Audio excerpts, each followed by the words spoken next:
Divinity Lost explores mature and often graphic themes, including extreme violence, gore, drugs, sexuality, mental illness, difficult social and political themes, and human suffering. Some viewers, okay, a whole lot of viewers may find this content disturbing. Since we're not able to honor an X card on pre-recorded content, viewer discretion is strongly advised. We have a ton of content on our channel for those with less extreme tastes, so if this kind of horror isn't for you, please browse our other games.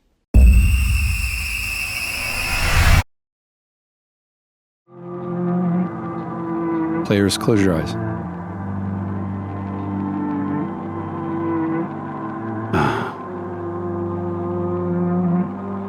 The road to Boston is quiet tonight. It's kind of quiet that hides secrets.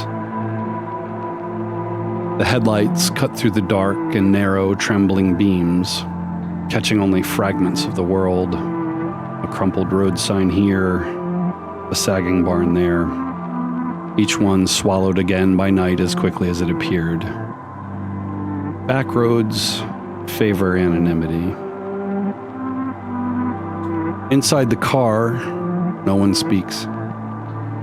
It's only the hum of the tires, the low growl of the engine, and that sense that something unseen is drawing ever closer with every mile marker. Is it the truth? Is it the voices of the past? Is it death? The streets are narrow here.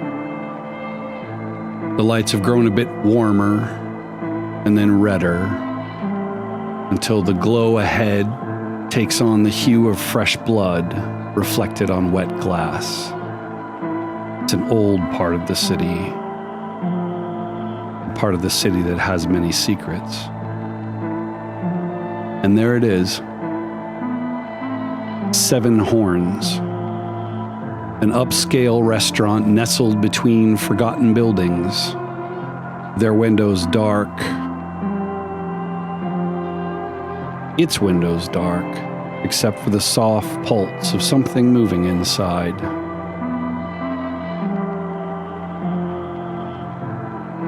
Carter, as you're driving along, where do we find you? I'm in the back seat. I've let Q drive. Oh, nice.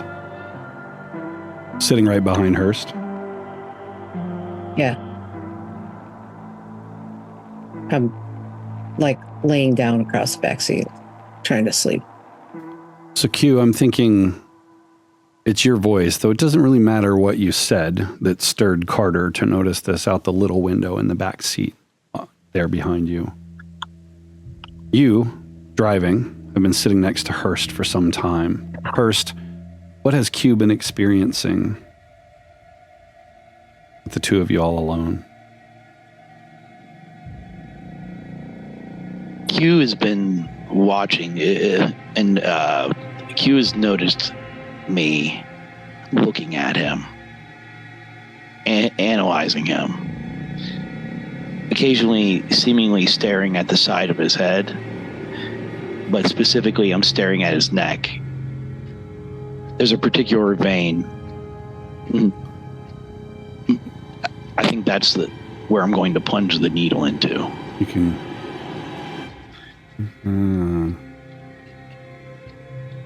I went ahead and watered down the substance to make it more pliable. It almost burns hot in my pocket. I took off my suit, changed to create some semblance of anonymity. It's like taking off the skin. I know my life as a doctor's probably done at this point. It's freeing. I thought this would be horrifying, but I feel more free than I ever have. Free. Quinton, how are you feeling about this? Let's have those rolls, everyone, as well. To get the session started, let's have the disadvantage rolls, please.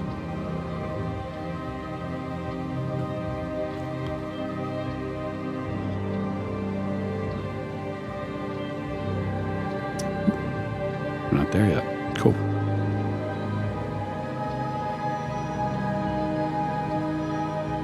Nice.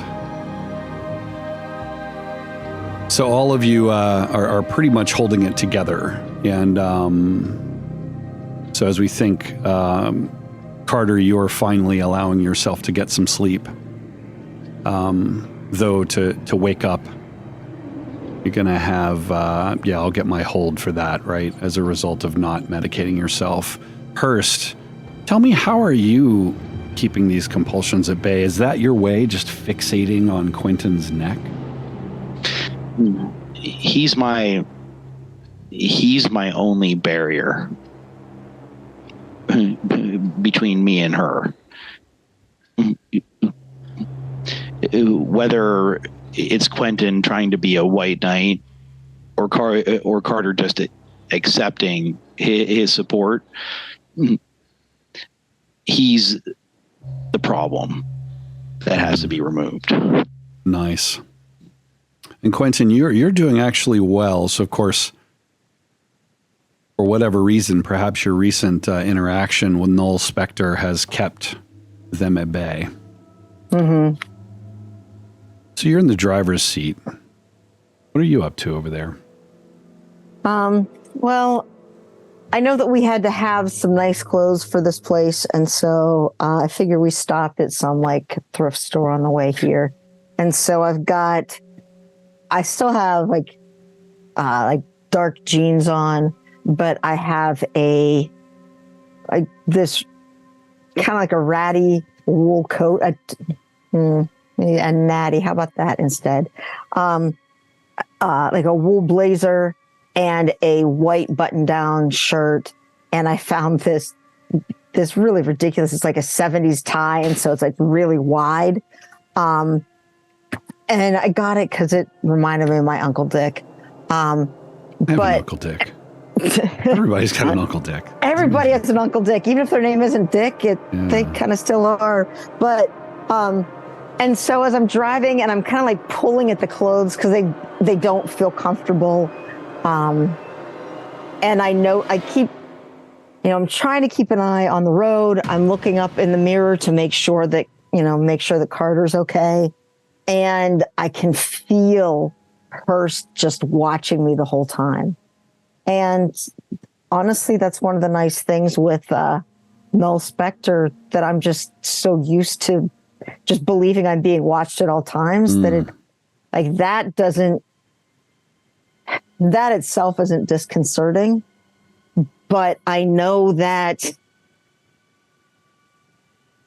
I don't know what Dr. Hurst has planned for Carter, but I don't trust him at all.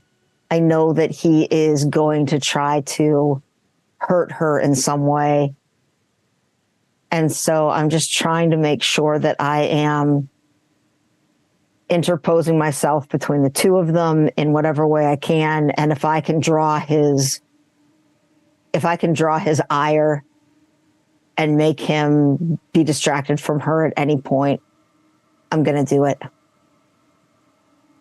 So I think there's this moment as you're driving along and you're looking in the rearview mirror and you're kind of catching a glimpse of yourself with your wide tie. And I think those ties tend to yield themselves to a really big knot as well. Oh, yeah. There's this glimpse, this quick glimpse of Aunt Bebe there in the back seat staring at you. You jerk the steering wheel slightly as you do. That's when I think you realize that Hurst is just staring at you. Okay. It's only moments later that Seven Horns, you see the sign coming into view. Again, I'll take that assumption that, you've gone and gotten clothes that are what you feel are appropriate. How did you pay for those, by the way? Luckily it was thrift store, so that we were able to use cash. And I don't know if we thought about this when we were at Hurst's place, but if we would have had him get out any like cash supplies that he has at home, so that way we don't have to use cards. As we were buying things, though, I made I discouraged Carter from buying anything red since she was supposed to wear red. I was like, that's bullshit. She doesn't do that. And so I was finding like all of these green outfits. So that way we could be the exact opposite. Interesting. So I did buy a simple green dress, but I did like a forest green kind of thing, but I did concede to choose a red bag to carry. Interesting. Just a little splash of red. Yeah, my tie is like a plaid, but it's primarily like a red with little bits of like blues and browns in it. So you see this building. The first thing that strikes you, it's one of those where you would parallel park along the street somewhere and walk up to it, right? There's not like a parking lot. There may be one around the side, like around the alley, around the back. Tell me, do you just sort of pull right up? How do you go about your approach? I want to drive past it and just kind of, case it. And then maybe like a block beyond, like somewhere in that block beyond it to then find a place. I want to avoid going into a parking garage if at all possible, because that's a good place for ambush. And I want to make sure that we can see things, that people can see us, and that we can also keep an eye on Hurst. I'll have all three of you make an observe the situations roll. You are driving those, so you're going to be at a -2, Q. Okay. I want to say that in the back seat when the speed starts to change and he's making turns to get to this, that's when I would wake up. Nice. And I would say sleepily, don't valet. Nope. I'm not going to. No, I'm going to park on the street. So that way. Hour parking or something.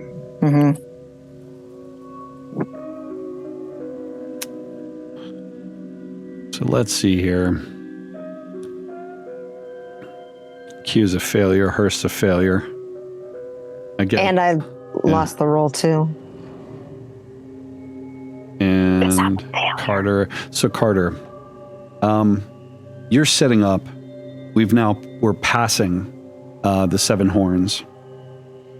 You noticed standing kind of off to the left of it, in front of one of these old storefronts, the man in a suit.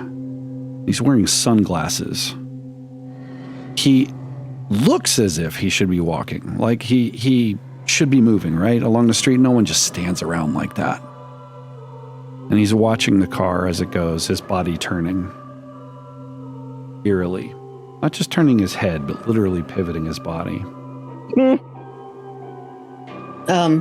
He's wearing a suit. What else do I notice about him? Sunglasses, short, very conservative haircut. And that's about it before you make the corner. Not familiar to me in any way. No. Not true. You have seen this man before, but it occurs to you after you've turned the corner. Remember when you were leaving your little sanctuary place, and the car blew past you, the big black vehicle?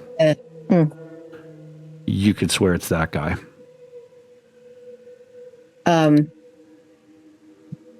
So I'm going to use my instinct skill.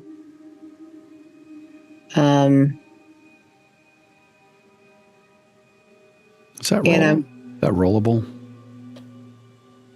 I don't think, no, it's not rollable.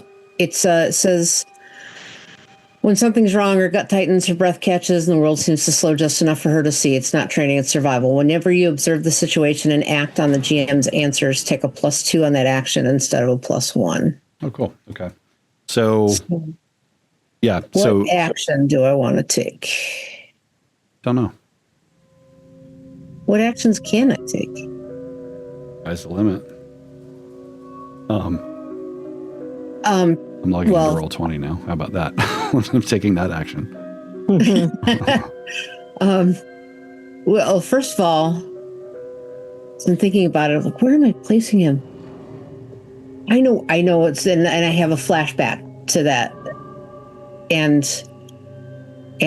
Quinton, I'd like grab the back of the seat and shake it.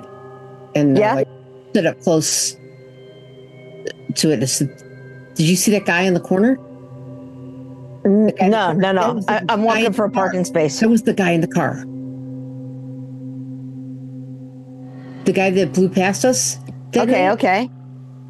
All right. I think I remember that. Quinton, quickly, what are you doing? Just very quickly. She shakes the seat. Tell me how you behave as a driver. You stop, slow down, continue at a regular pace. What do you do?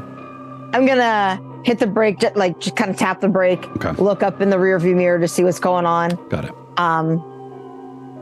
And then as we're talking, still trying, I lose track of trying to find a parking space. If we need to, I'll go to the next block, or we can circle around or something. But I'm now just like focused on her. We weren't tailed.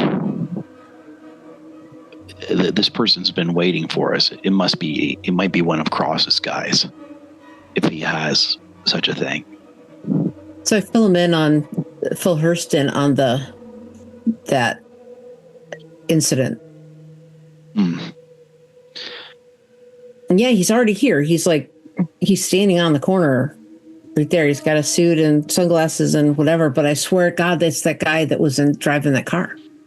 With the sunglasses, does that trigger, is this the same or a similar guy that shot my friend and chased me around Providence? You didn't see him, but yes, it matches the description. Yes, it does. Oh, shit. Okay. All right. And I know that I've told Carter about it. Just because it's nighttime now, right? It is. Okay. And so, why are you wearing sunglasses at night? You're not Corey Hart. And so, that's disturbing. Is this person willing to hurt us? Yes. In full view of. Yes. If it's the same guy that followed me around, he shot a coffee shop owner in the middle of service. He doesn't care. Is this guy like a professional assassin? I mean, maybe, but it's more than that. I mean, he when I took off his sunglasses, he had no eyes. This is supernatural weirdness. I knew it. You both have been seeing things. Hurst, as you're saying that, and you're kind of disgusted, kind of glancing around out the window. There's a woman walking with her child, not looking toward you at all, walking maybe toward on the opposite of the road, walking toward Seven Horns on the opposite side of the road, so kind of outside the passenger window of your vehicle. Okay. You notice both of them, Hurst, both of them are wearing sunglasses. There's more. The eyes, the missing eyes. Is that something that both of you have seen before? I've seen it. I've seen it. Have I? I don't think I've seen it. I don't think you have. I wasn't at the coffee shop. No, you haven't had an encounter with these people. No. Carter, Carter's seen some things that y'all don't know about, but she hasn't seen that. Mm-hmm. I would say the best move here is, instead of going in through the front, we slip through the kitchen, look like we belong there. Some pretense, health inspectors, something like that, or we accidentally entered the wrong way. And we quickly apologize and make our way to the dining room for our meeting. Assuming he's by himself. Mm-hmm. He may be or may not be, but I don't think we can choose to turn around at this point, what do we have left? We could turn ourselves in. Yes. Turn ourselves in for what? Like, what have we done? We're wanted for questioning. Are we? Oh, yeah. So Hurst would have told you in the hospital before we hit the road. Yeah, you mentioned that we're on the news. Yeah, you mentioned that. And let's assume as well that as you were coming in, that there was some radio news that was overheard as well. Okay. It is absolutely, like they've graduated from people of interest to like, you know, how the news sensationalizing things. It's becoming a manhunt. They have everything on video. They know we didn't do anything. I mean, we can maybe slip out of the noose of the legal system, but it's going to be a process. I would rather us have something to give them. I think we have no choice but to proceed. If we leave, we might as well turn ourselves in. Right. It's the only option. Yeah, I have no interest in running at this point. I want answers. I want my name cleared. But mostly I want answers. The born investigator in me needs answers. Yeah. Yeah, I'm tired of this shit. All right. So we're in agreement. We'll try to slip through into the kitchen, go through the back. At least then the people on the outside won't immediately know we're in there. May I have my gun back, just in case? Oh, sorry, I'm going to do evens odds. I don't know if I threw it away or not. Oh, shit. I don't know if I would have. No, I think if anything, I would have given it to Carter to be like, he doesn't deserve this, but to let you have it for safekeeping because it's a gun. Putting all the big decisions on Carter, huh? Mm-hmm. You're. I kind of just like turn my head and look, rather kind of pleadingly at Carter. We're going to need every possible advantage we can get if things go bad. But I'm willing to do my best to fight with you. But if I don't have a weapon, then all I can do is save myself. Why don't you go ahead and make yourself a little bit of a influence other role?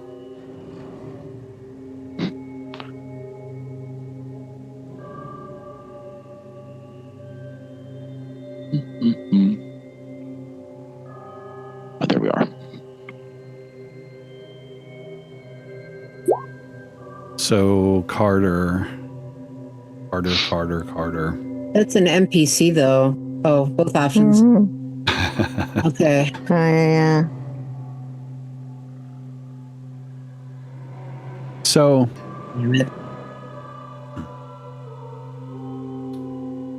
yeah. Which one of these would you like to pursue?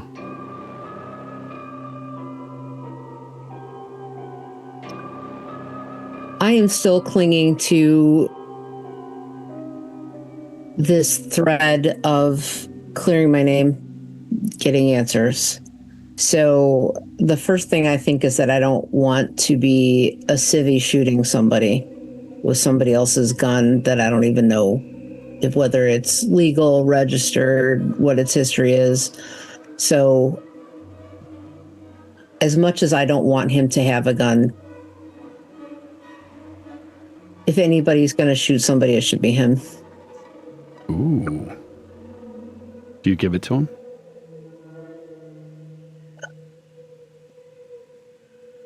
Yeah, I'd probably say a little prayer first and then give it to him.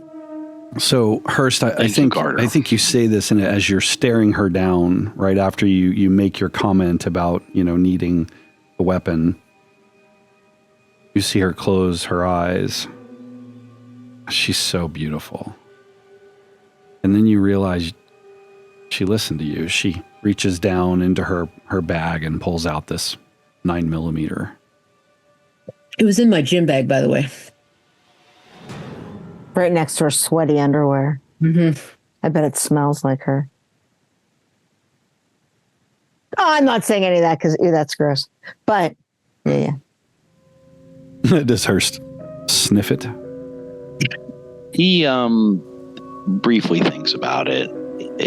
He makes do with just biting his bottom lip for a moment, thinking about it, and he will gently take the gun, just the very tip of one finger touching her hand. I think your hand, because you're perpetually nervous, I think his hand's clammy, Carter. You feel the moisture against your skin, despite the fact that it's just a brush. I shiver and recoil. Thank you, Carter. It's like we're going to get through this together. And I think there's this smile, and Hurst looks up in the rear view, and that's how you make eye contact. Carter is through the rear view. He's not turned all the way around. Q, what are you doing? I'm also watching her in the rearview mirror to make sure she's okay with this exchange. Because I trust her judgment. That's why I gave her the gun, so I'm not going to question that. Give me an act under pressure as you're watching in the rearview mirror. Okay.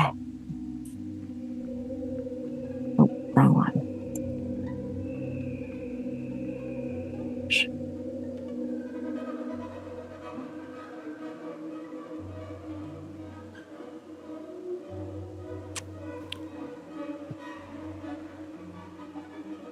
Okay. Nice. So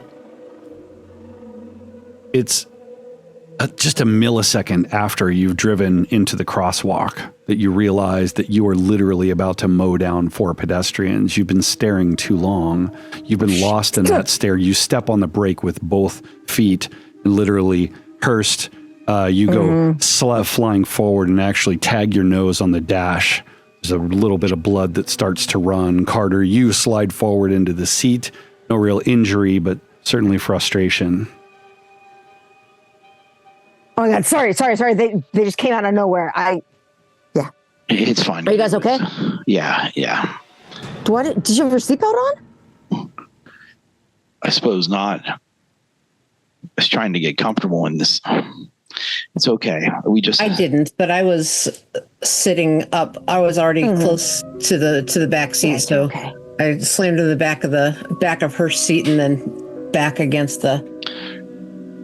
I raised my hand apologetically towards the pedestrians. Yes, they're walking. There's one guy who's tattoos on both arms. He's wearing a sleeveless shirt. He's walking along. He's got kind of chains, some nice pants, like he's going out on the town. He's kind of a thug though, and he's like, "Yo, man, what the fuck's your problem?" He smacks on the hood with both hands.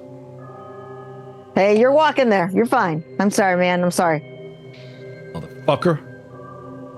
Got some kids and shit, man. He kind of walks on. His wife and child are there. And there's another elderly man who's not walking along quite so fast, but he's saying something colorful to you as he moves along and does a lot of this kind of motion with his hand.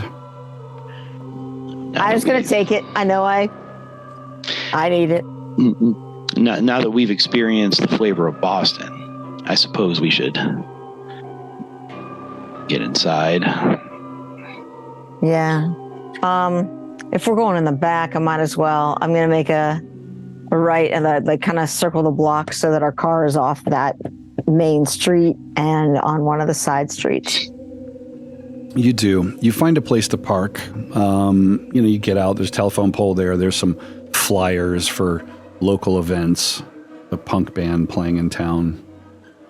Are there any flyers for the church shit? You look around. Yeah, there is. Same flyer. Doesn't say anything about a revival, though. You catch the logo. Okay. And it says, services starting soon. Is there an address on there? There is. It's not far. In fact, it's that church that we discussed last time. Okay. I take a picture with my phone and then I'm going to take it take one of the flyers and I'm going to fold it up and put it in my bag. Okay. Yeah. In fact, if there are any others, I'd like to take them all down just so no one else gets caught in that crap. You don't see Or if any there's only nearby. one. Yeah, there's just Okay. the one here on this post. You could probably wander around and find others, but it would take some time. Yeah. Are there other signs on this post? Yes, there's some kind of punk show. A couple of the logos you can barely even read. They look like a spaghetti pan or something. Yeah, Goblin Riot is one of them. Oh, this is a great band. And there's I heard they're overrated. it's a pressure washing advertisement. A sell your property kind of advertisement, just stapled to to these old, these old posts. There's a heavily spray painted what once was a newspaper machine. It's now been converted into what would appear to be a local singles magazine dispenser. Fire hydrant, dog shit, trash. Yeah. Starbucks cup. All right. So as I'm doing that, I'm also looking around for more people in sunglasses, guys watching us, people in suits, whatever. Do I see the car that, as we're walking, do we see this? I want to keep an eye out for this car that the guy was driving when he buzzed us. Oh, the guy that you saw today was not in a car. He was just standing there. But you would remember his vehicle from before. Are we talking Right. about? I'm looking for that vehicle. Yep. Okay.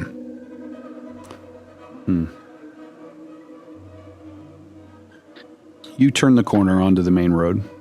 You're walking along this row of buildings, and across the way, it's like a park or something. Or is it? Oh shit, then it occurs to you, there's a low wrought iron fence. There's an old graveyard. And a whole lot of trees, but there might be a church back that way. Not far from the Seven Horns. You do, in fact, Carter, as you kind of turn away from that, you notice parked just there is a black SUV. I mean, they're all over the city, so it may not necessarily be the same one, but it appears to be the same model that you saw before. I pointed out quietly to Q. Big black limo tent, suburban sort of thing. Is there a way for us to, can we get a picture of the license plate and then just the car itself, just Of course. on our phone? Yeah, I'm going to try to take that and then I'll send it to you. So that way, I don't know, in case we have to. Oh yes. Look something up. Hurst, before he exited the vehicle, would have taken off his coat, put on his suit jacket, and put on his tie, and tied it like something he does every day, which is what he does. Yeah. He doesn't have to look in a mirror. And I take the magazine out of my bag and put it back in the gun and rack the slide so there's a bullet in there, and I tuck it in my pants like a gangster, I suppose. Nice. You do. So, Quinton, as you go around, you take the pictures of the vehicle. You're walking around it. And it occurs to you that there is a gentleman sitting in the passenger seat as you're walking around. You come around to the very front, and there's a guy there. He's looking at you curiously. Hey, man, sweet car. The window's up. Yeah. You see him through the front window, right? So you say something to him, and he's wearing sunglasses. Oh, fuck. It's like see you later. He smiles. What do you do? I'll smile back, wave, and again, that had hey, sweet car, man. Nice. And then just book it and try to keep an eye back. Actually, I think what I'm going to do is have my phone, facing me, But as I'm looking at it, I'm actually having it so I can see behind me. Yeah. And see if he gets out of the car or anything. Oh, well, first of all, you're like, hey, nice car or whatever. He smiles at you. What are the other, you notice Q backing up and doing this sort of weird fast talk kind of thing. What do the other two of you do at this moment? I just kind of shake my head and I whisper to Carter. It's like, we're already made. We might as well go in through the front. And I just kind of say, hey, nephew, come on, we're late for our dinner date. Let's get moving. So the door opens to the vehicle. You see a dress shoe step out, right? Nice, highly polished dress shoe, fancy suit pants. The camera kind of sees them step down onto the wet Boston street. This figure steps out, ironically, not that much different than the other guy you saw, Carter. Short hair, thin, kind of average white guy. Sunglasses, oversized aviators on. I don't want to say oversized like Elton John or something, right? But obviously potentially disguising some sort of eye issue. As he steps out, though, he's standing there kind of in the door. You notice him reach in as if he's reaching into his breast pocket. What do you do?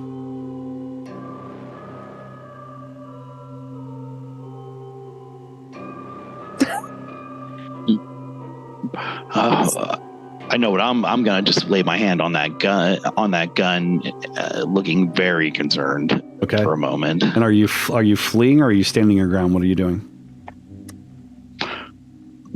He's like, hey buddy, my friend didn't mean anything. He's just admiring your car. That same smile. No teeth. No crow's feet, right? No smiling eyes, just a smile of the mouth as he stares at you. He doesn't relax. But you notice one thing. He's not really paying much attention to Carter. He's paying direct attention to Q. Q, you're backing up, right? Mm-hmm. You back across the road. He doesn't go any further. But he doesn't have to. Because as you're moving across the road, kind of looking in your cell phone, you look in front of you to find emerging from between two cars, another one of these guys.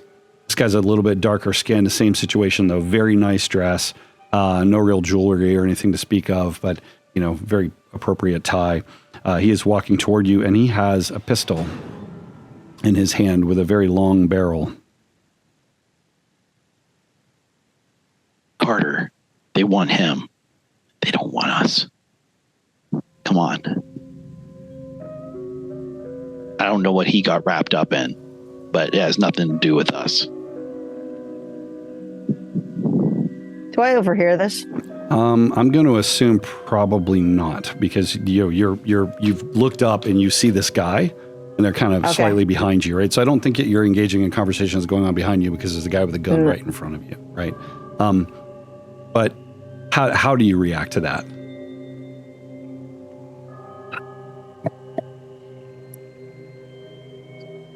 Hey, man. There is no argument between us. We're just going to dinner. You don't need to have that gun out. Everything's okay. He continues to smile. He doesn't raise the gun and aim it at you.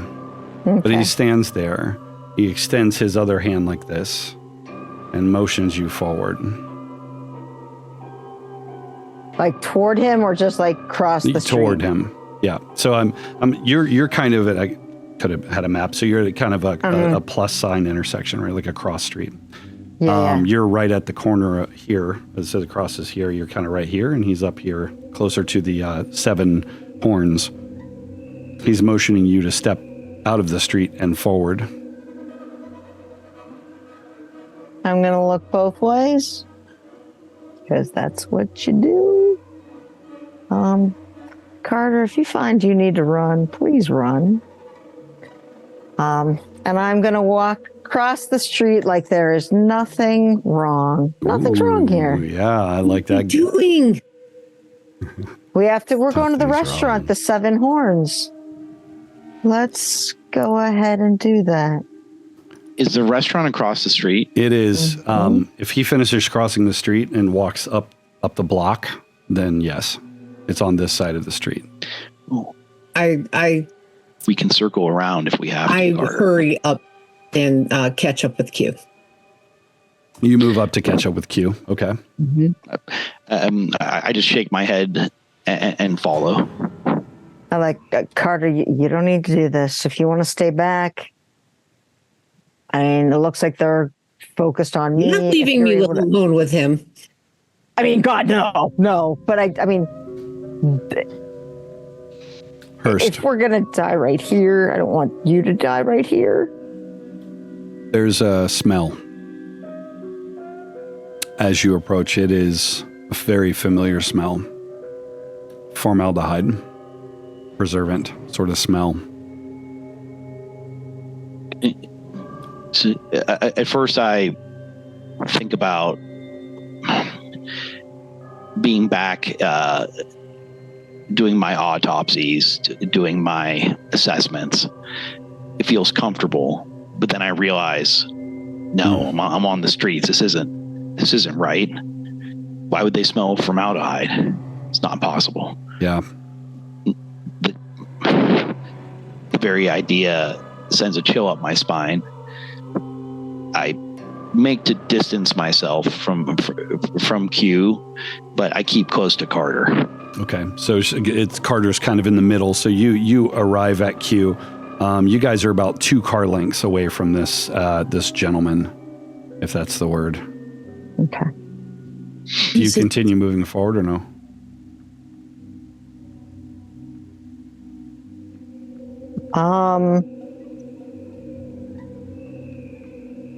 I'm going to move, and you said he's right on the corner, so maybe right under the traffic sign? No, so he's like 4 doors up from the corner. Okay.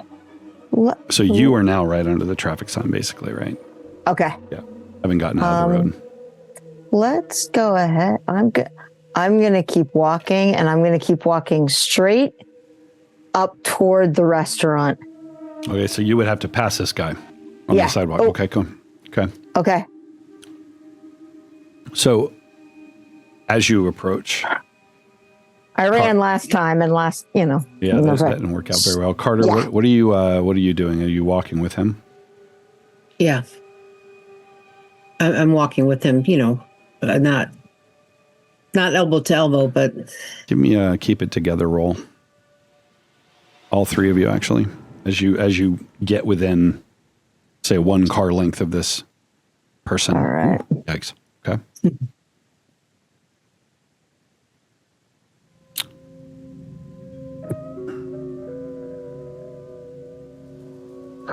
Nice. Got it. Couple things. Quinton, as you're approaching, you notice that there's something wrong with this figure. There's a vapor around it.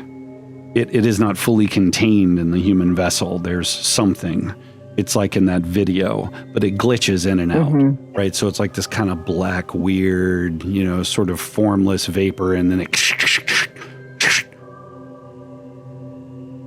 Carter.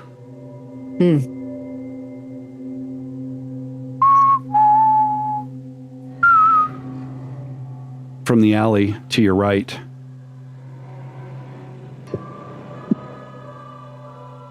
you turn and look. There's a flash of a form that you recognize, a form that you've seen for the first time in many years. It's not a comfortable form. It's a form that hurts. It's an abusive form. It is a man that you don't recognize, but your body knows him well. You will suffer negative 2 stability. Jesus. He's there in the alley, walking along, running his hand along the brick wall, kind of a suggestive way. Tell me more about this man, Carter. Tell me what he looks like.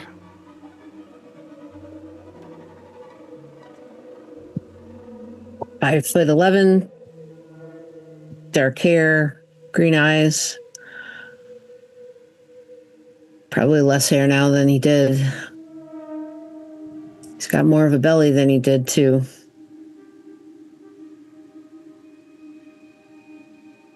He's wearing a flannel shirt. He is wearing a flannel shirt. And its top couple of buttons are loose, popped open. He's got a hairy chest and a tattoo. You recognize that tattoo as well as the symbol that sits on top of this church's logo. Hurst, you see Carter standing there at the mouth of this alley, except that there is no alley. She is facing into this window. She's turned and basically is just staring longingly, if you will, into this window, in this alleyway. I see it as an opportunity. What do you do? I'm going to try to break her out of this, keep her moving towards the restaurant. All right. Give me what is it? Influence others. Influence others. I put my hand on your shoulder, Carter, and I just say, stay steady. We just need to keep moving. The man says, stay steady. Stay steady.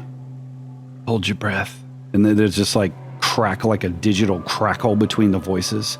Stay dead. We just need to keep moving. In Hurst's voice, it's like they're melding. And did you roll? Am I rolling again? Oh my God, hang on. I'm like doing weird things here. There we go. No, success. Well done. Okay, you roll. Okay. So I'm gonna actually allow you to tuck away +1 for a roll, or you can remove 1 point of instability right now, if you'd like. I'll remove the 1 point of instability. On Carter, not you. Oh, sorry. Yeah, sorry. Yeah, that's Carter. So on Carter. Yeah, you press through, and as you're looking into this alleyway, why the alley is, as the brick basically reforms. So it's like the reverse of a burning piece of paper, if you will. It just kind of reforms into this storefront that you're standing there staring at. There's some dresses and various thrift items. There's no stuffed baboon, though. It's not that cool. Q. You've gotten to the point where there's a 4-door sedan there parked alongside, and you're basically at the trunk of that 4-door sedan, and this figure is at the front. You're there. You've got your phone still, and you kind of glance up, and you do realize that the guy in the back is following as well. Shh. Do you keep approaching? Where do I notice that Carter has stopped? I'm going to have to say with your keep it together failure that, because you did fail, I think. Yeah, I think so. That no, you are much more focused on the fact that there's a guy with a gun right in front of you and a guy with a gun behind you. And both of them seem to be very interested in you.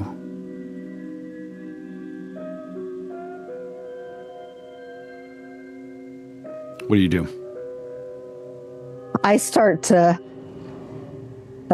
start breathing a little uncomfortably, and I want to look around to see if there's a place that I can jump up, that I can is there any sort of levels to get out of here, and any sort of escape route, really. Yeah, there's cars to your left. You could easily jump up on the hood and go parkour down along those. You know, Andy said parkour too. Or there's a doorway. It's about, let's call it 6 feet, 7 feet in front of this guy. If you're quick, you could duck into it, but you don't know what's there. There's a door, and you can see the light from inside shining. It's like a glass front door. And by its position, you would assume it's probably to a staircase that goes up, because there's not really room for it to go into a building, if that makes sense. It's probably a staircase between two buildings. Okay.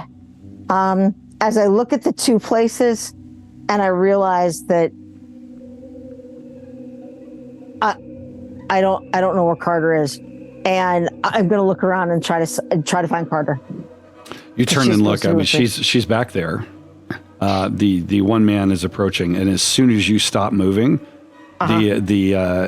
the guy that's in front of you starts moving toward you. He's raising his weapon. Shit. I am gonna, and I'm gonna turn on. I'm gonna find Carter. You see, obviously, of course, she's just right there on the sidewalk. She has turned sideways and is coming out of her little weird trance at this point. Is Hurst still touching her? You see me probably removing my hand, and Hurst is going to look at you and just be like, "They want you. Stay away, Q. Run now." I am going to. You're going to get her hurt. I'm going to look at that staircase, and I'm going to put out my hand to Carter, and I'm going to be like, "Come on, let's run." Carter is too far. Well, I won't say too far. Carter, as this was going on, her hallucination was you're walking. You're call it 3 doorways down, right? These single space store fronts. So there's not just a grabber. You can hold out your hand for sure. I'm going to hold out my hand. I'm going to try to get her attention. Okay. I am instinctively going to go towards him, especially since Hurst touched me again. It's going to break me out of that whatever. Are they moving away from the restaurant?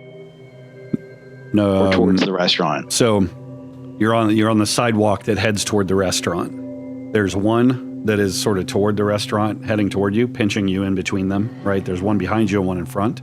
And the restaurant is about 2 blocks that way, based on how long you drove. So basically, they're squishing in. At this point, Carter comes out of this. The one that got out of the vehicle and was following you has now walked between the two of you, nonchalantly. The smell is almost overwhelming. Rot and preservant. As he passes in between 2 of you. Now, Q, you look back and you're like, "Hey, come," and you see this guy press between the 2 of them. He has his weapon out as well. It is the 2 of them now coming toward you. Don't go with him, Carter. We got to make it to the restaurant.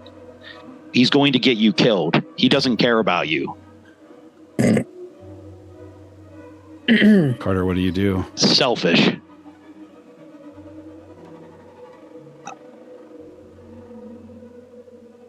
I feel more safe with Q than I do with Hurst at this point.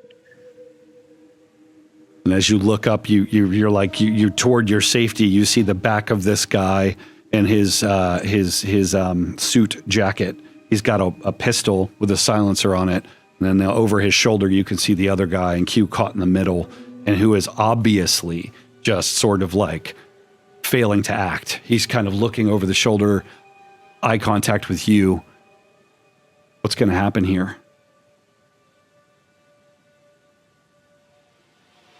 I think I'm going to run up on the guy who's firing and yell at him to stop. Okay, so you're going to run up the one that just passed between the 2 of you. So there's the right, there's an African American guy, and then there's the nondescript kind of white guy. Both of them. Whoever is holding the gun. They both have weapons. They both have weapons.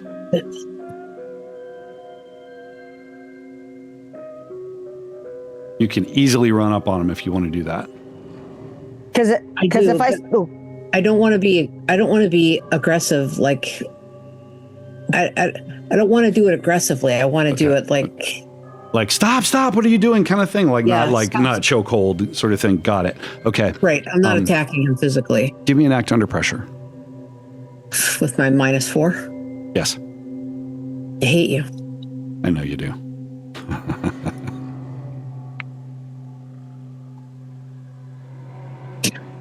-2.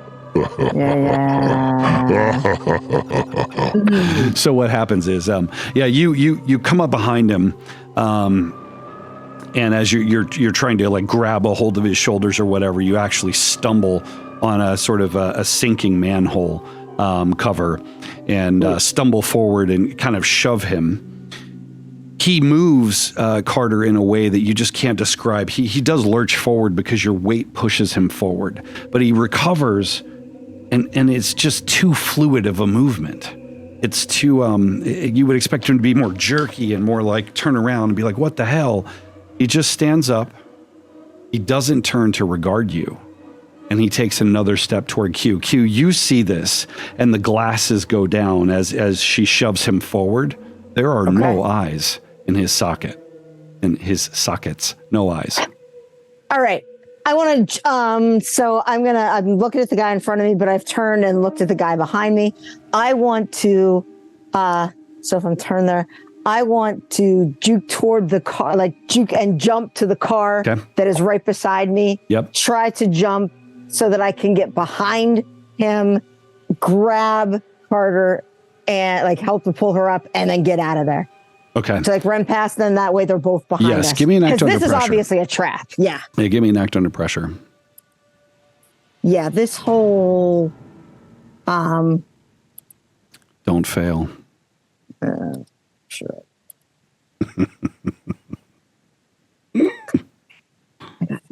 Yes. Okay. Successful complications. Okay. Okay. So you jump up on the hood. Ooh, wait. I'm so sorry. Do I get any bonuses for parkour? Sure. What does your parkour skill say? There's a description. And there. it's not as good as my vampire one. Roll for advantage. Blah blah blah. Overtime. Okay, sorry. And so it's a roll advantage. It's coolness. But it doesn't necessarily say what plus I would get from that. Let's do +2. Why the hell not? So because that would be a 14. I don't know if that changes anything. Yeah, that would push you into success territory. So you're gonna parkour up onto the car. Okay. And yes, so I'm going to assume that you get up that far, right? Scramble out of the way. The one that's in front of you basically just turns and raises his gun to you. It's like it's nothing. So you realize now that you're kind of stuck in between two individuals who are aiming guns at you, and this guy is only like 4 feet away from you at this point because he's been moving while you were looking like, you look and he's right there. Yeah. You jump up on the hood of the car alarm starts to go off, pew, pew, pew. And it's that seems to get both of their attention. They stop, it's aimed at you. He doesn't like freak out as you might, right? Like if you're a criminal, I'll go, there's an alarm. Mm-hmm. He just puts his gun away, stands there looking at you for a hot second. What do you do? I'm going to kind of slide over the car, get off of it, and run toward Carter and try to help her, give her a hand to help her up if she's still on the ground so that we can run. I'm going to be up there trying to help Carter up too, and we're all going to run together. So you go to try to help Carter up. Carter hasn't really fallen. She's kind of, just sort of pitched forward for the most part. So you're there kind of helping her recover, the two of you together. The guy that was behind you has basically turned, put his gun away as well, and is walking toward the restaurant. This whole thing, there's no restaurant. This is all bullshit. This is all a trap to get us, to kill us before we get there. I say we don't go to the restaurant at all. They're after you. They don't want you there. I don't know. We need to be moving toward the light, guys. Get out of the back here and onto the sidewalk where there are people. Yeah. So choose. Are we going to the restaurant, or are we going to the church, or are we running? Carter. Let's kind of talk a little bit while we're hustling towards the sidewalk where there's more people and more witnesses, and discuss, because my comment is that these guys seem to be after Q, and we're assuming that these are the ones that brought us here, baited us here. But why then all the instructions? I'm going to guess that they're servants of Cross, and they're ushering us towards the restaurant. Then we haven't really I still want to go inside. There's information that we can still get. Okay, then let's run there. Let's get there. Let's go in. Let's go. Yeah. I just look at Q and I'm like, you're a fucking coward. Fuck off, Hurst. Fuck right the fuck off, Hurst. What is knock it off. Come on. We don't have time for name calling. Jesus. So you round the corner. Go. Or kind of move forward where the street lights pick up a bit. These gentlemen are walking ahead of you, not looking back at all, not interacting with either one amongst themselves at all. They walk up, not quite as far as Seven Horns. One goes off to the left, off sort of at the front of this campus of this church. One walks in an alley to the right. Seven Horns is 3 doors ahead. You can see it's got these kind of, awning lights that shine down. There's like 6 spots on the ground. 7 spots, I'm sorry, on the ground, shining down. It's an Irish pub vibe, the front of it, painted black with these, gold letters spelled out Seven Horns.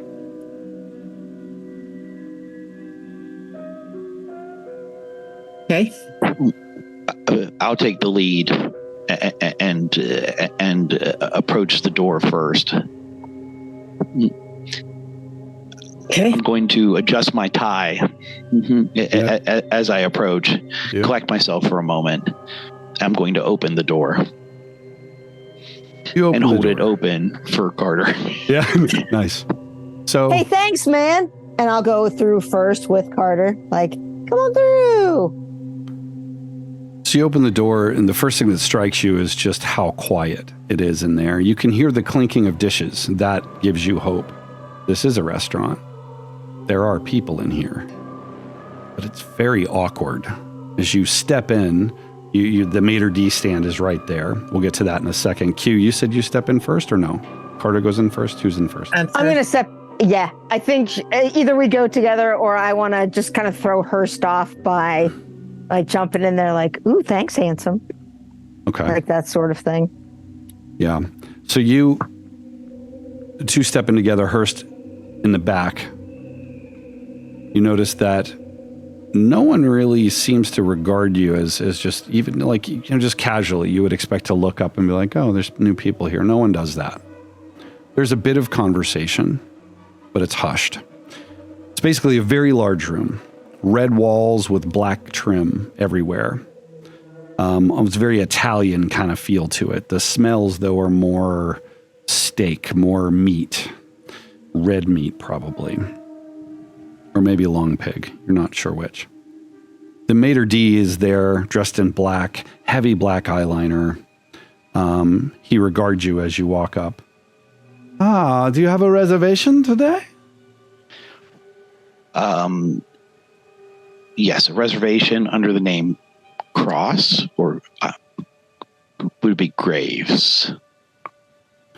Or would it be Sullivan? The smile is ice cold smile, Carter. Oh, of course. We have been expecting you. You're hungry, I hope, yes? Famished. Yes. He runs his index finger down your the lapel of your jacket, Hurst. And then you feel his hand graze your manhood as he passes over. Please allow me to take your coat, he says. To Q. Like the actual blazer I have, or? You won't be needing it. To eat. Oh, thank you. No. I'm a little chilly. And besides the blazer, Analyzing it and realizing that you intended for it to be like a nice dinner jacket, right? Oh, my manners. This is the best you have. Unsurprising. It is. Mademoiselle, this is Hurst's kind of place. Where is your dress? On short notice, This is what I found that was suitable. You will be received just the same, of course. Come. Let us find you a table. So you walk past, off to the left, is a, call it about 15 tables. They're spread apart so that you can have a nice kind of quiet conversation. The back of that room, there's a decent-sized bar. It's very lavish, but everything is very black and gold and red, right? It's this very oppressive kind of Gothic feel. And then there's let's call it a 3/4 high planter, so you can't really see over it from the seating area. You walk along that, straight past that main seating area, along this beautiful wood-paneled wall. The ceilings actually are this beautiful kind of hammered, copper plating sort of stuff. He walks along past all of this, and the noise dies down. You find yourself in this. Well, he walks up to this sliding door, pushes it open, sliding wooden panel door. There's a small room in there. Please come. Sit. Much obliged. Yes. Steps aside. You notice again, guys, as Hurst passes, he pats his shoulder. It's almost like he knows him. That familiarity that you get from like maybe a frequent customer. You know this guy? You been here before? I kind of just whisper when is he still close to us? I'm assuming you've passed him, right? So he's standing at the door and you're sitting at the table. This gentleman's overly familiar. I'm not. I've never ate at this restaurant before. Although I suppose it was because I was invited and you're my +2s. Did you feel uncomfortable when he was with all those unwanted advances? Like when he kept touching you? Did that make you feel uncomfortable?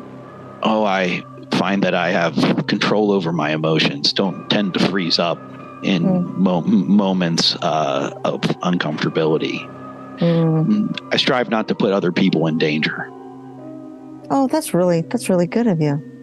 I mean, I thought that you seemed a little uncomfortable when he grabbed your junk. But I mean, sorry, stroked your junk. But that's. I guess you're okay with people just touching you when you don't want them to. Well, in terms of etiquette, I would advise you that the small fork is for salad, and the small spoon is for soup. Oh, okay. Oh, thank you very much. Thank you very much. Which is the one that I should stick in your dick if you try to be such an asshole again? So the individual who is ushering themselves into the kind of moving into the room with a stack of menus kind of winces when you say that, Q. These are very slender little menus, not very many dishes on them. But yeah, so you make that quip, and you notice that the server is just very pale, very slight female. Just looks very drawn and tired. Not quite like methed out tired, but like overworked kind of tired. Does she have eyes? She does. You can observe a situation if you want to ask me more questions about her, though. But can I'm sure that's going to go great. All of us I think do we're that? all going to do that. I'd like to. I'm -4.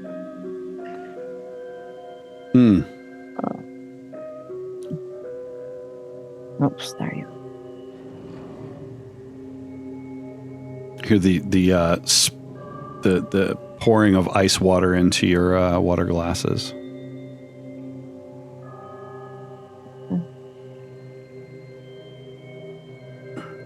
Nice. Q, what do you got? You have 2 questions. Okay. So she is pale, but exhausted pale, not like creepy supernatural pale. And so does she look like she likes being here? Like she wants to be here, she wants to do this job, or is it like this is sort of like she's being sort of forced into this? Forced is maybe not the word, but you certainly get the you get the impression that she would rather be many other places than here. She's going through the motions. Is that that's your? So you get 2 questions. So that what's your other one? Does she look potentially like we could use her as an ally or at least a neutral party if shit goes bad? When shit goes bad. You get the feeling that it's a little premature to make that kind of assumption about a person without even having talked to her. You don't get the impression that, that either way. Okay. But yeah, she doesn't seem to love her job. I'll tell you that. Mm. So so she goes around and hands out menus and basically says, "Welcome to Seven Horns. Have you been here before? I don't recognize you." It's my first time here. I see. Oh, welcome. Just told we had a guest of honor. Is it someone's birthday? Oh, well, we're still awaiting our guest of honor. I don't see him here yet. Hey, oh, we were expecting a 4th? Oh, yes. I see. Okay. Well, I'm so sorry. I'll get another menu and another water. Do have some or have a look at the menu, and I'll be back to tell you about specials. Thank you. Does she have a name tag on her or anything? Yeah. Amy. Is she an AMY or is she an AIMEE? AMI. Okay. Maybe it's Ami. You don't know. It's just going to stress you out. We should have asked how many people the reservation was for. How many place settings are at the table? 3. There's an empty spot. Perhaps he's intending on. Was it set as if there were? No. Perhaps he's intending on being tastefully late. Or perhaps you were right, and this whole thing was a trap. It looks like they were only expecting 3. Table's only set for 3 people. Yes, of course. Well, we should probably enjoy ourselves.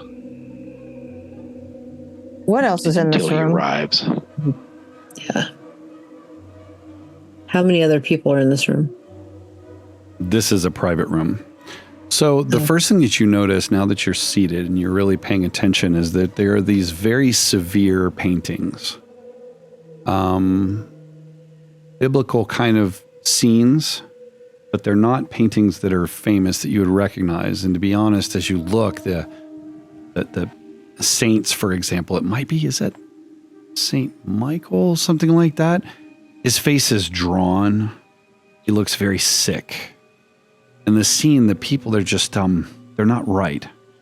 Something about it that just disturbs you greatly. Although it's very subtle, so there's no like stabbing each other or being flayed with, blades or whatever. But it's just got a very dark vibe to it. Is his countenance similar to Amy's? Yeah. Kind of.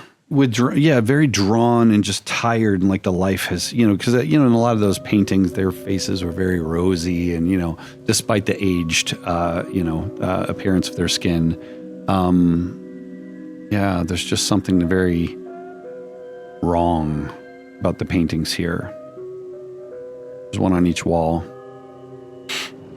I want to get my phone out and Google Seven Horns and see if there's any biblical context.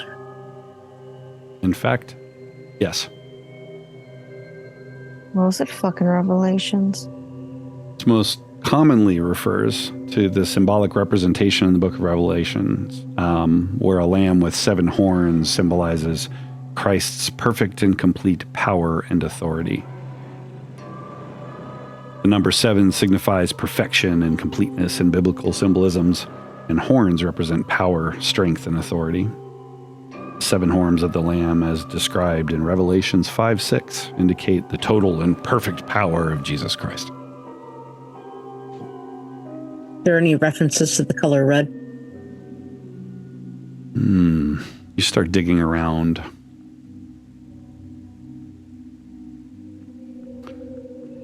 I'm asking ChatGPT because I don't know. I mean, I don't read the Bible often. You're looking for references to red in Revelations? Yeah, that are connected to the 7 horns. You're We searching. have to presume that he's going to show up at some point this evening. After all, why provide us with a meal and have us just sit here to talk amongst ourselves? This place is weird, Hurst. Are you actually going to eat the food? It'd be rude not to. It'd be dumb too. Yeah. If he wanted to hurt us, then outside seems like an opportune moment. I don't feel like, and I'm saying this very quietly, I don't feel like hurting us is what's on the agenda. I think it's something more sinister. Amy returns. She's a bottle of wine. Actually, let's say bottle of champagne, now that you look closer. Behind her, a server assisting her brings the stand and the ice bucket. First, you notice, I mean, you make your money and you enjoy the finer things now and again. This is probably $1,000 bottle of champagne. Did our host mention what the occasion was? She looks as if she looks down. It's as if she may well have just received a bit of a dressing down. You'll forgive me. I didn't realize you're the guests of honor, of course. And she, this bottle is on the house. Mr. Graves will be along soon. Well, thank you.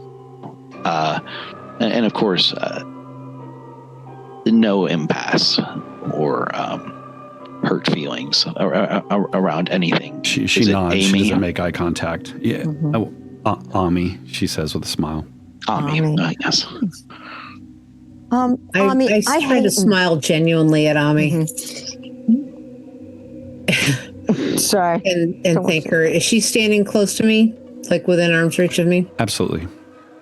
I will gently reach out and touch her elbow in a reassuring manner. What? Okay. So you notice that when you touch her, she flinches at first. And then you feel her skin. Her skin is prickly with bumps from your touch, like goosebumps. And then she calms a bit, and this sort of slight moment between the two of you. In your other hand, you have your cell phone. Revelation 6:4. And out came another horse, bright red, and its rider was permitted to take peace from the earth, that people should kill one another. And he was given a great sword. Revelation 12:3. And there appeared another wonder in heaven, and behold, a great red dragon, having 7 heads and 10 horns, and 7 crowns upon its heads. Ami notices as you're there, and that this catches you were mid scroll, right? When you reached out and just kind of touched her, she notices and just kind of shrugs away. Is she sick? I mean, not just overstressed, overwork, but like perhaps has an illness. Hard to diagnose someone from just observing them, but her power seems off. Her pallor's off. You also notice her wrists are very thin as she is working to take the cork off of the champagne. Yes, perhaps ill. Maybe anemic or something like that. Yeah. You may want to start taking iron supplements. Or perhaps go talk to your doctor, young lady. Yeah, of course, sir. It's nothing. I'm just very tired. She kind of smiles. You also notice the hint of a tattoo, but it's hidden underneath the sleeve of her work shirt. She pops the champagne. I was going to say, as I reach out to try to help her with the champagne, it pops just as I reach up, but I do roll up the sleeve of her work rather brazenly, honestly. I find her fear attractive. Yeah, so you do that, and she lets you do it, but you notice that she stiffens. Carter, you in particular notice her response is one that's familiar to you. She's been hurt before, and his hands are not welcome, but she stiffens like she knows that she has to behave. You recognize yourself in her, Carter. You pull up the sleeve. There is a edge of a tattoo there. I don't have to tell you what it is, do I, Hurst? I kind of smile, a thin-lipped, no teeth smile. I see.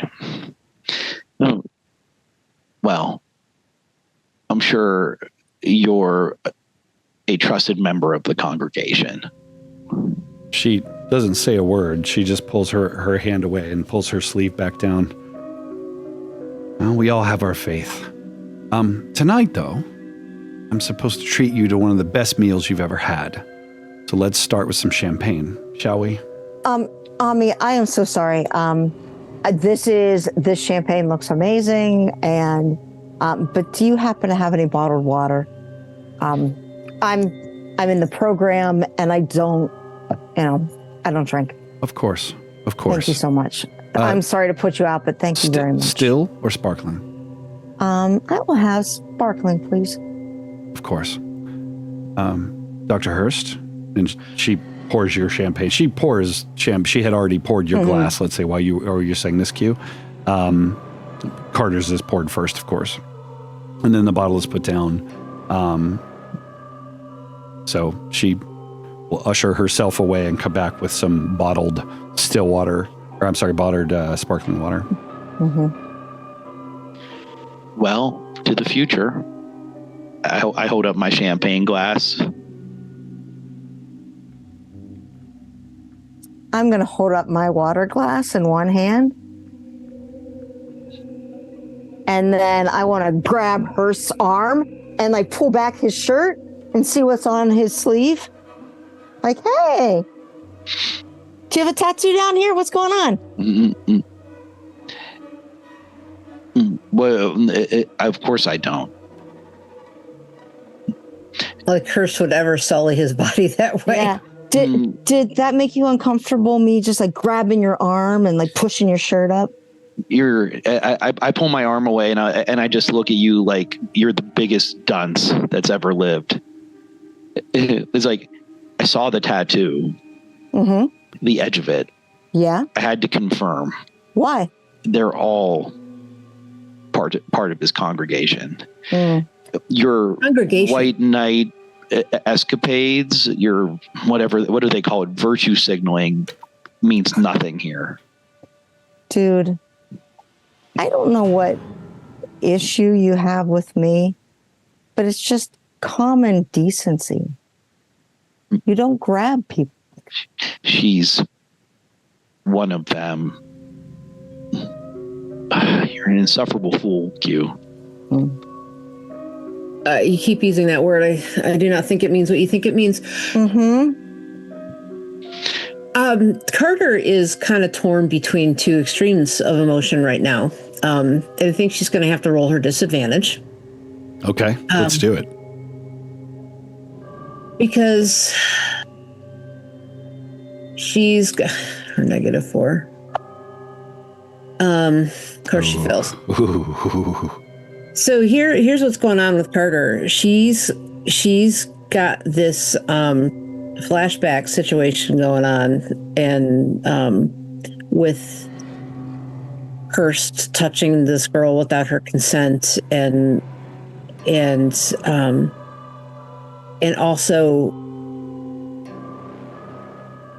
also the realization that this is a cult. This is a cult thing, not a religion thing. She's finally like actually putting the pieces together, and this girl is part of it. It was one thing when it was this nebulous arrangement of people that were perpetrators, but now there's like a victim. Carter, of the cult. Can we talk about the lake house for a second? Can you tell me more about what used to happen there? Your fishing trips, your family trips. Can you tell me more about the people that used to visit that lake house? No, I don't want to talk about it. Let's talk about the big fires they used to have. You remember those? Yeah, big bonfires. We would clear out every spring. We would go and get all the broken branches, and after every big storm, more branches would come down, and we'd pile them up, and then once a month or so, we'd have a great big bonfire. Once a month. Once a month. When? At least once a month. Yeah. Once a month. The big bonfire. The big bonfire. Yeah. Do you remember the dances and the... Then you'd have to go inside. And then there's this presence. And it's partially in your memory, and it's partially in the doorway as the paneled door slides open, and there is a man. To say that he's a magnetic presence would be understatement. Completely perfect suit. Pressed to the, just absolutely perfect tie, everything in order. Light gray with a lilac tie. You can see the church symbol in his coat or cufflinks, exposed obviously from his sleeves. Beautiful head of gray hair, although probably a little too much, a little boofy, let's say. But there's something that just snares you as he appears in the doorway.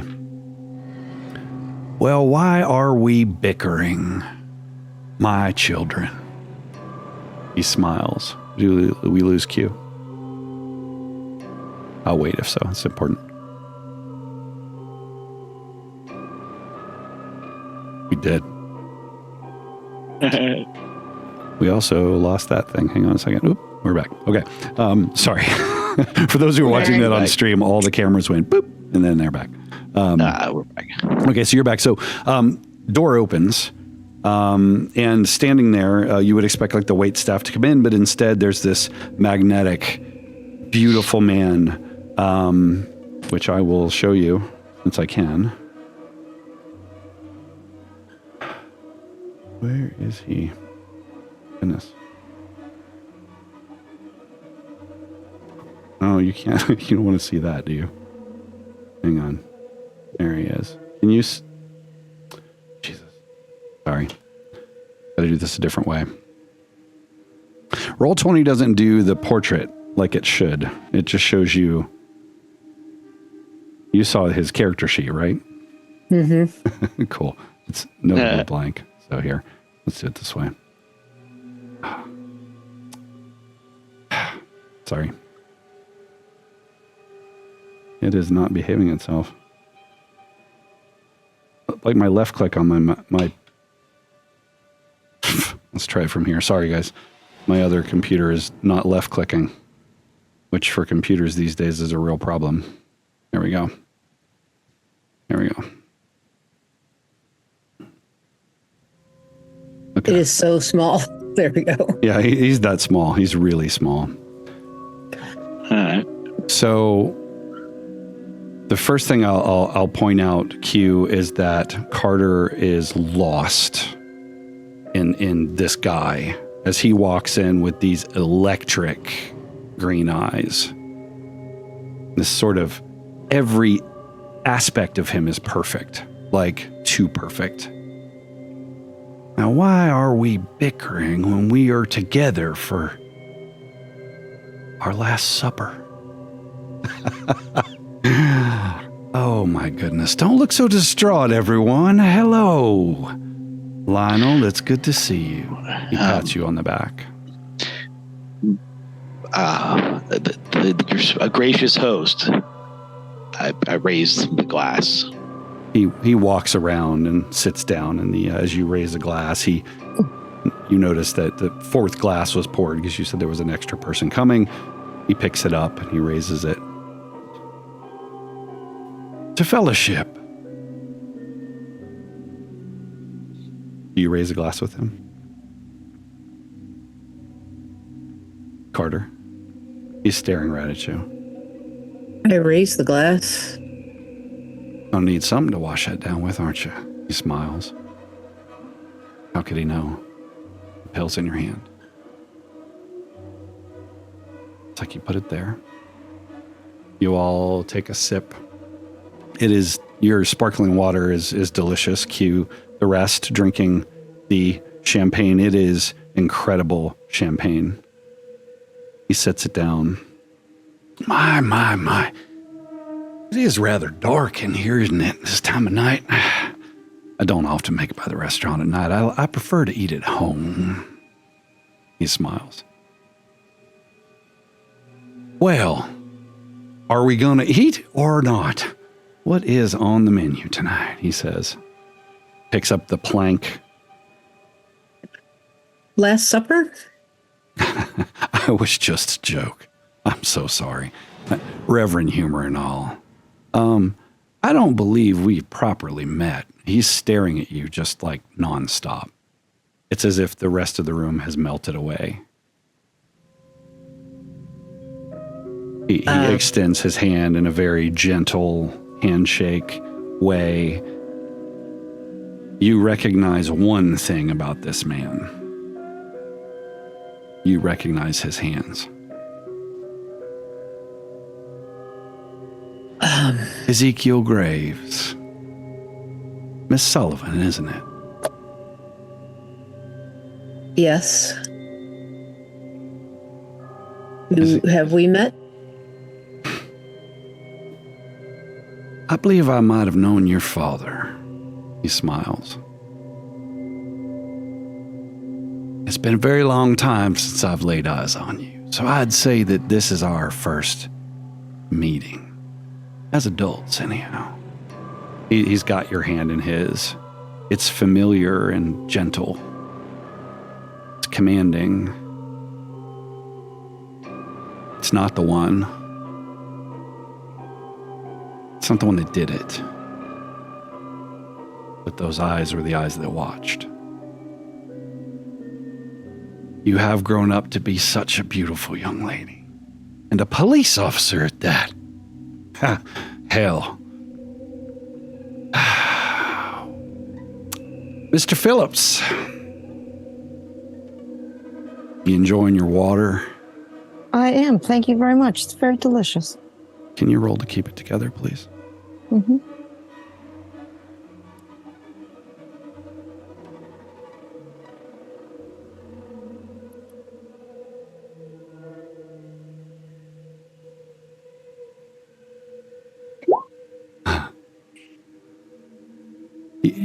And you say, yeah, it is. And he says something like, oh, that's cool. That's good. That's real good, you know?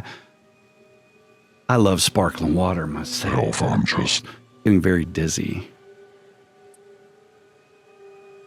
What do you do? And you said I feel dizzy? Yeah. Very sedate. Very slow and heavy, like your shoes are made of concrete blocks kind of thing, shuffling under the table. I'm just going to set my drink down and lean back and just try to focus on, like, okay, my feet are touching the floor. My back is against the chair. Yeah.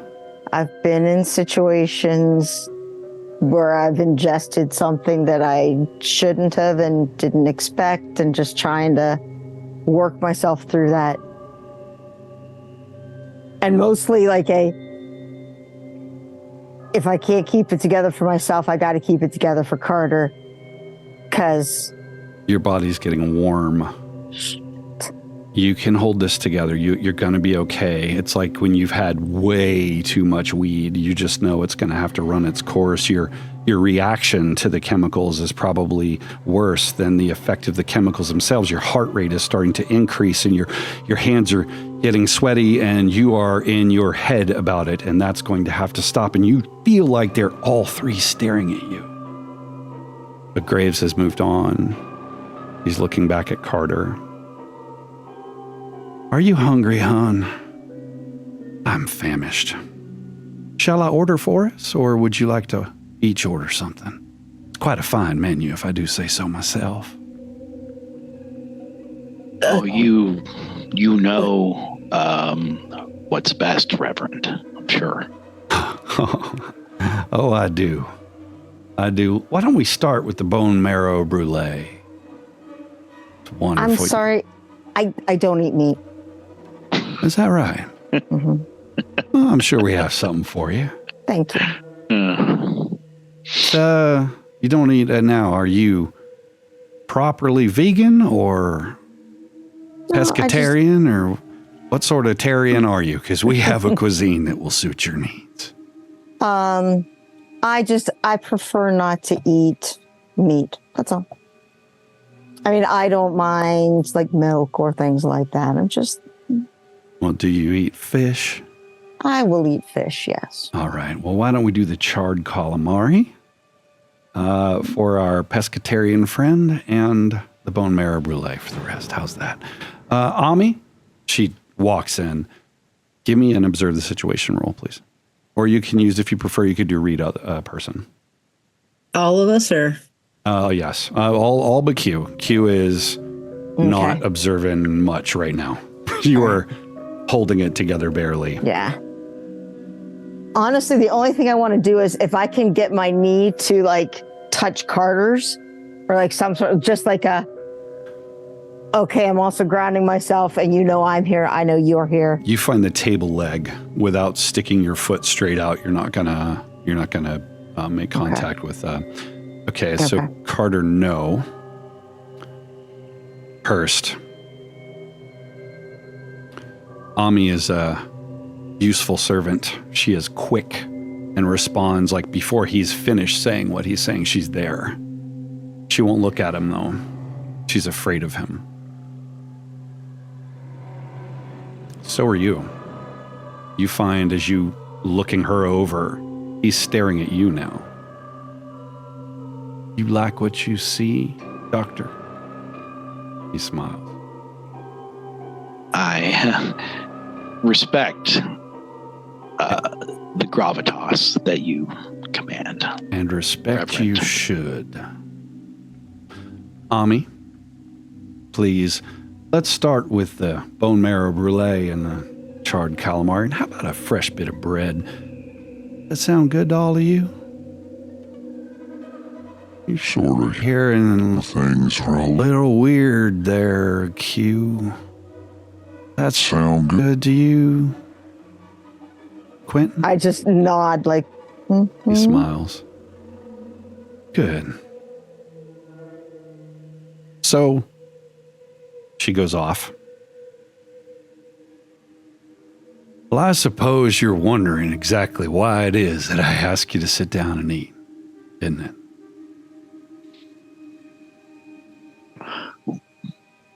We are a bit curious, to be fair. Well, my associate here has been most helpful, so I thought it would be only fair if... Well, Your if associate. Dr. Hurst, of course. Isn't that right, Doctor? You look It's for your own good, Carter, really. well. What is this? that's what all predators say. Well, and then there's you. Well, we'll get to you soon enough. You're looking a little tired. Feeling all right? I'll be okay. Yes, you will. You'll be just fine. What is this? This is your coming home. It's your time. I didn't really expect to see you ever again, but God has brought you back into my life, and well, I'm afraid I'm not able to let it go. I missed you. I missed the way you made my body feel, Carter. Oh, shouldn't be talking like this at dinner, though. At this point, Carter's going to actually pull her arms partway into the sleeves okay. of her sweater dress, like a little kid. The way I see it, you've stirred up an awful lot of trouble. And we're going to have to come to some sort of arrangement. Now, the good doctor has been kind enough to bring you here as, well, he has talents. Talents that, wow, those that I serve appreciate more than anything. Who do you serve? Not who Don't so say much Jesus as a Christ. Jesus Christ. No, honey, I don't serve Jesus Christ. I serve as more of a place than a thing. See, it's places like this that are, the realities are so close together, the membrane between places is just paper thin. Places like where we had our last congregation. Places like the church across the street where all those folks got gunned down. His face is changing, Carter. It's really uncomfortable. The glamour, the perfection is sliding away. There's a moment where you see burn scar, and then it's back and he's fine. It's like he's glitching out here. But every prince needs his princess. When I realized that you'd been brought back to me, well, I realized who my princess had to be. And so later tonight, yep, go ahead. Can you roll what? What would you like to roll? My obsession with Carter. Yeah, Ooh, I okay. just want to laugh. I want to see if it's going to overcome my fear Yeah, of him. do it. Mm-hmm.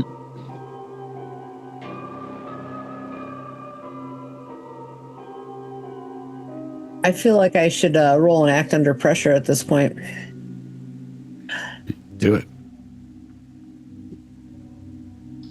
I don't know why I would bother rolling anything. So you succeed. What were you aiming for there, Dr. Hurst? Your obsession, you're able to stomach it. So are you trying to resist your obsession? I think in this case, recognizing he holds all the cards, I bite my lip, drawing blood slightly. Ooh. The idea of him being with her, of him taking her, of him fucking her, of all things. It's not how I wanted this to go. The rational part of me says, I don't see a way to stand to him. Not yet. It's not your time. That's what the voice says next to you. That sweet voice. Your butterfly over your shoulder. Carter, you're failing to act under pressure. What are you doing with that roll?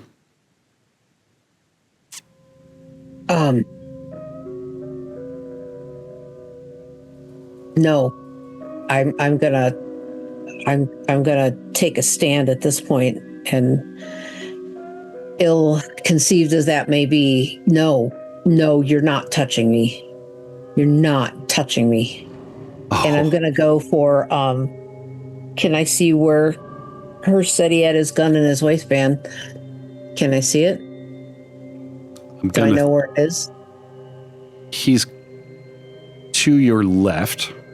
You would know it's in his waistband. Is it in the front or back? I would assume probably It'd be the front. Yeah, the front. Yeah, so it's gonna. Yeah, you would know where it is. You can't see it, and he's wearing his suit coat and stuff. I'm gonna die for it. You're gonna die for it. Okay.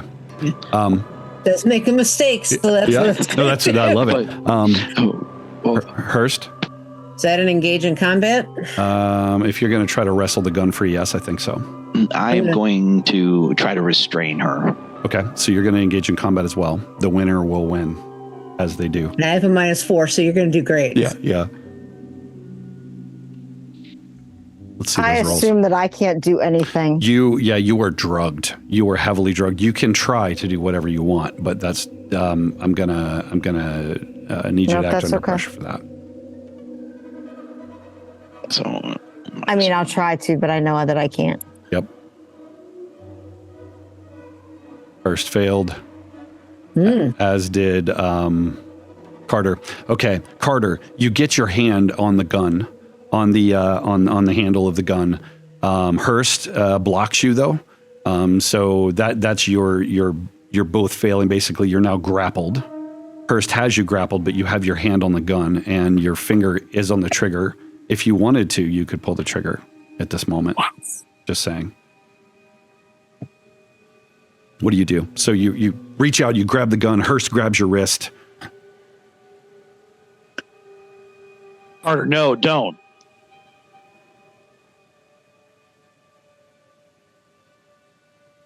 I failed my act under pressure, so I pulled the trigger without meaning to. Ooh, you pulled the trigger. Pow! Hurst, you feel a horrendous pain as a bullet enters your inner thigh.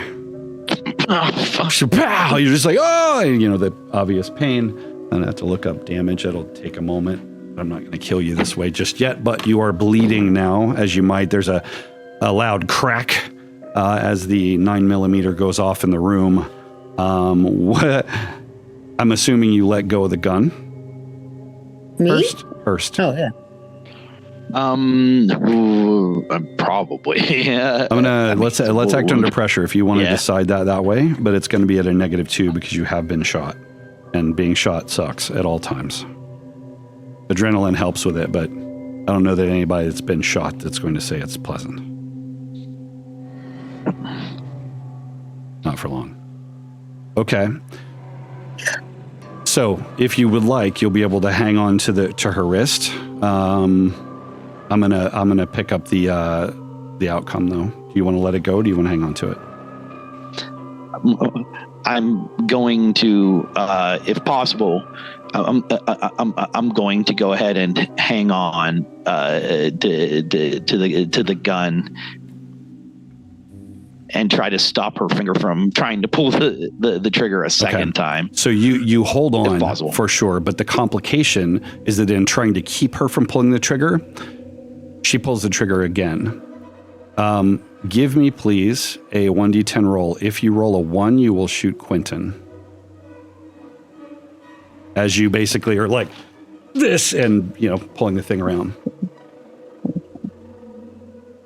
Okay, cool. So, pow! You shoot out the front window of this room. Basically, modern glass, and it shatters. There's no big deal, but it's another pow, very loud. At this point, you can hear muffled screams and such coming out from the main dining room as people are realizing that there's gunshots going off in the back of the restaurant, creating a scene. Pow, pow. Quinton. These guys will also just hear a totally Nelson-like as that gun goes off and shoots Hurst. Nice. Okay. Hurst, back to, Carter, back to you. Yeah. So you have accidentally shot out the window. You have accidentally shot Hurst in the leg. You don't know how bad the injury is. What are you doing now? I'm continuing. I want this gun. I want control of this scenario. Okay, let's oppose the engage in combat as well. All right. That's good. Damn it, Carter! You fucking shot me. Carter's having a hard time. So I have a -1 for my previous stability, but what am I at right now on the minuses? You're -3 because you were shot. Yep, -3. Woo. Oh, that was All right. I'm trying to move to help her. Okay. I'm going to say you'll succeed with complications. Okay, yeah. Tell me what you're trying to do. You're trying to arrest the weapon? Is that what you're trying to do? Or are you trying to... You don't know what her intentions are, honestly. You just know she reached for the gun, shot him. She's trying to reach for the gun. Hurst is trying to stop her. Yep. And so I want to slide under the table. Okay. So that way I can get to Hurst. Okay. And I'm going to try to bite him in the leg. Oh. his bloody leg. Actually, no, fuck that shit. I'm going to try to punch him in the junk. Okay. And if I can get my hand in that bullet hole, I will. Okay. So you slink under the table. Hurst, you guys are tied with those negatives, I think. Or did you already apply your negatives? Mm-hmm. Oh, you I did, yeah. So you win that one. So those... Why? Because you got a 6, you did not, or you did? You got a 6. I got a 6. He got a 9, but on the previous one, he scored much lower than I did, and we still had a draw.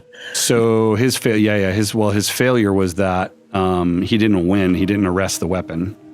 It just you wound up grappled. So we're just staying grappled, basically. Yep, exactly. Does my punch affect anything that happens with him? In this moment, no, because you're Okay. at this point you're It's crawling all you're simultaneous. crawling. Yeah, Okay. exactly. So you're crawling under the table. But let's have an engage in combat, please. As you you drop under the table, and they're kind of back and forth with the gun. I'm going to assume that no one. Dr. Hurst, your junk is also going to have to roll for violence. Yeah. Well, Come on. Failure. surprise. Because I'm getting to finally wrestle Carter, so we all know what that means. Yes. That means I'm punching your erection. There we go. Break Sorry. your To meet fingers. your target, does that give Quinton a +2? Yes. Hmm. Of course. Wait. Okay, I see it now. So there's a failure. So you go under there. You're trying to find the bullet hole. But what you do, man, is you kind of punch in there, kind of hit him in the thigh, but then you're digging around to find the bullet hole, and you get a handful of maybe a mix of scrotum and something else. There's mass to what you have your hand on. You don't know what it is, but you don't do Good, any I'll real immediate squeeze. damage. So, Yeah. Hurst, you've been shot. You are bleeding. There's obvious discomfort at this point, right? Despite the shock and despite the adrenaline, you feel the warmth of your blood going down your leg. You feel this little bastard has now jumped under the table and has like got his hand all over the wound. What do you do?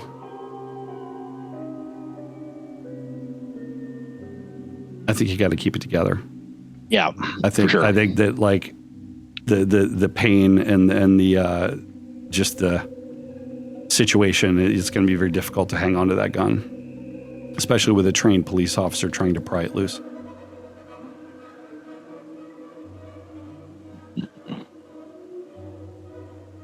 At a -3. Ooh, wow. Okay. Talk to me about so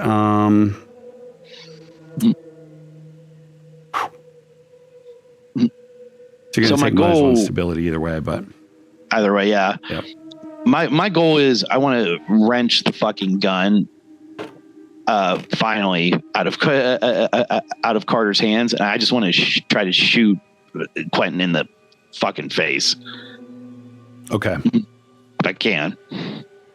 So you're trying at this point. He's been the biggest problem. Yep. all along. If I get rid of him, then Carter, of course, will finally love me. So that's your obsession is you're going to try to kill. You're going to become obsessed because of this situation, and you're going to be obsessed with killing Quinton. Understood. So Carter, you're still trying to pry this gun loose. Basically, you've now knocked the table over. Okay, not knocked the table, knocked a bunch of stuff over on the table. The champagne is spilling everywhere, back and forth. Graves is sitting perfectly amused. He has leaned back in his chair, and he's just kind of watching. What do you do? Yep, you're going to continue to pry loose?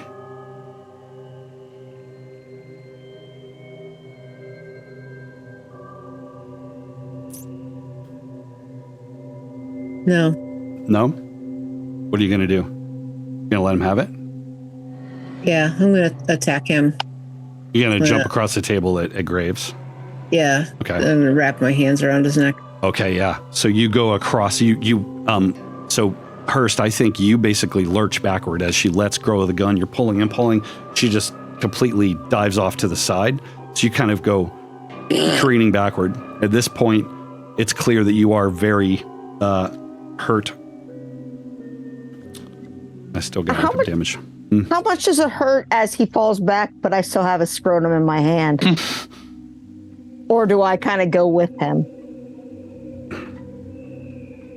I'm going to assume that, yeah, there's a stretching that happens, and at which point you have no choice, but they just kind of pry themselves loose, So it's like it does hurt for sure, although you don't have the satisfaction of knowing how bad.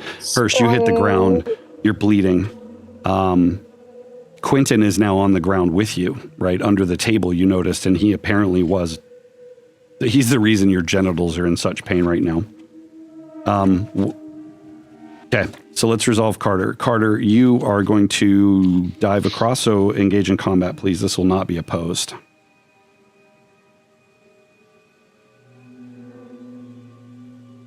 Yes. So you go across the table. And I have some options here. What are you going to try to do? Get your hands around his neck. So you jump across and you get your hands around, despite this perfect collar, you just get your hands around his neck and just start, trying to choke him to death? He's got a tie on? Yes. Yeah. I'm going to wrap my hands around the tie around my hand and try and tighten it.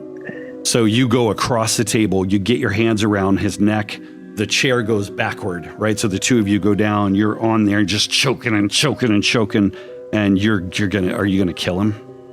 Is it time for him to die? I'm gonna try. Excellent. Quinton and Hurst, what are you doing? So I'm in terrible pain. Yes. I rethink killing Quinton. I just shakily point the gun at him, and I try to staunch the wound with my other hand. And I'm like, "Stay the fuck back, you piece of shit!" I want to reach into my coat pocket and get the knife out. Shit! I'm just and gonna shoot stab him. it right into his crotch. I was gonna say so. Oh, you already said yours. Yeah. I'm going straight into his crotch. Okay, so you got to reach for the knife. Mm-hmm. I'm going to give the winner of an act under pressure will have initiative.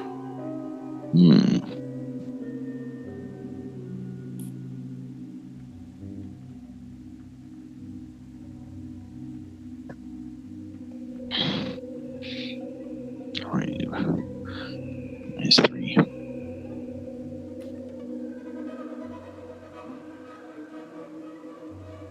it comes. 7 failure. Yeah, Hurst, you have the initiative. All right. You are at point blank range. Bonuses? You're just going to be shooting with no penalties at this point. Gotcha.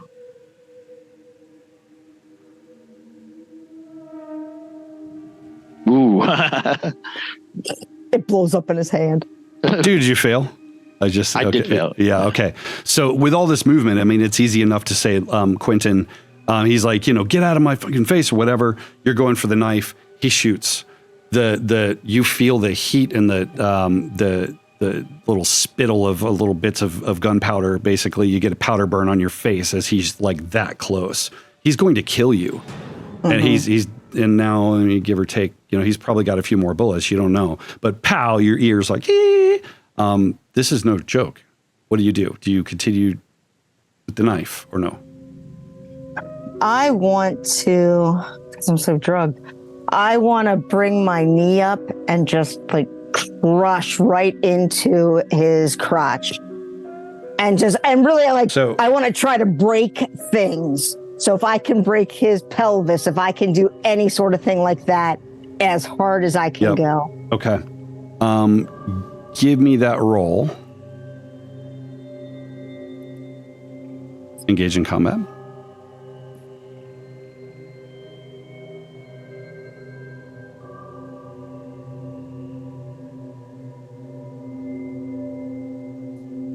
Fuck me.